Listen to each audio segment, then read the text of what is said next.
La importància i el concepte de la intel·ligència artificial és aquest, que no deixa de ser una eina.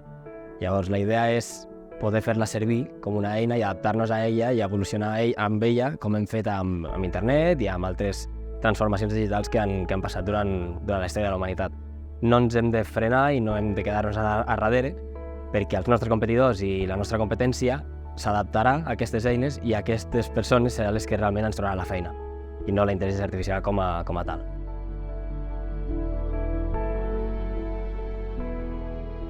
A la pregunta per què la gent té tanta por,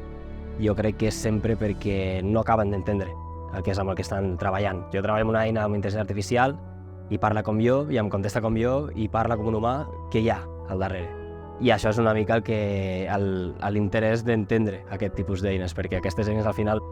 quan les destripes i veus el que hi ha dintre, et dones compte de que l'únic que hi ha és matemàtica i que la matemàtica no et pot fer mal i que la matemàtica no et farà res.